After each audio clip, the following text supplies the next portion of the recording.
Here's the simple truth. Strict gun control laws do not work.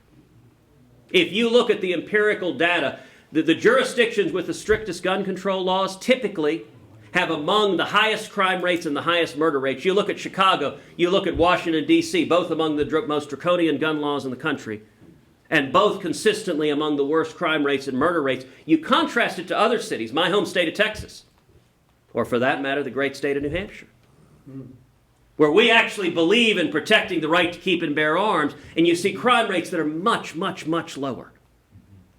You know, there's nothing criminals like more than unarmed victims. It is a pattern that has been lost on nobody, that a very large percentage of these horrible mass shootings have occurred in so-called gun-free school zones, or gun-free zones.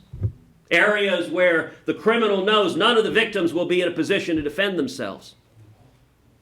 And they'll be vulnerable. I don't think that is an accident. And I'll point out, 2.5 years ago, we saw another mass shooting in Newtown, Connecticut.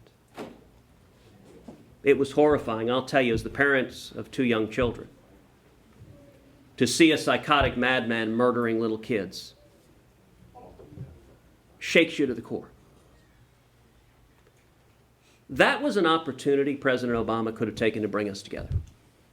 For us to stand together in the wake of that shooting and say, let's come together and let's go after the bad guys.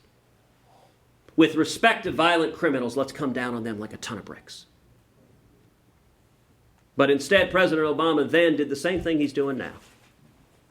He immediately took the opportunity to try to politicize the tragedy and not target the bad guys, not target the criminals, but instead try to strip away the constitutional rights of law-abiding citizens. You know, I joined with Iowa Senator Chuck Grassley in authoring legislation. It was the Grassley-Cruz legislation. It was called the Law Enforcement Alternative, and I led the fight against President Obama's efforts to restrict our constitutional right to keep and bear arms in the Senate.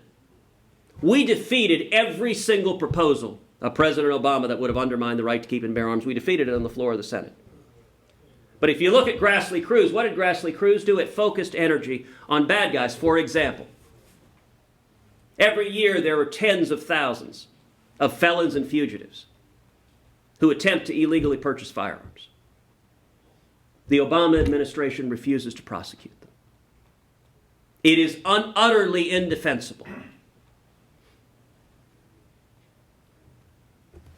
The Grassley-Cruz legislation I introduced would have created a gun violence task force to prosecute. If a felon or fugitive comes and tries to buy an illegal gun, we should go after them, prosecute them, and throw them in jail. Do you know why Grassley-Cruz didn't pass? Because Democrats filibustered it. Harry Reid led a filibuster against it because their view was they had no interest in actually doing anything going after criminals. That if they couldn't restrict your and my right to keep and bear arms, they were going to do nothing whatsoever to go after the bad guys.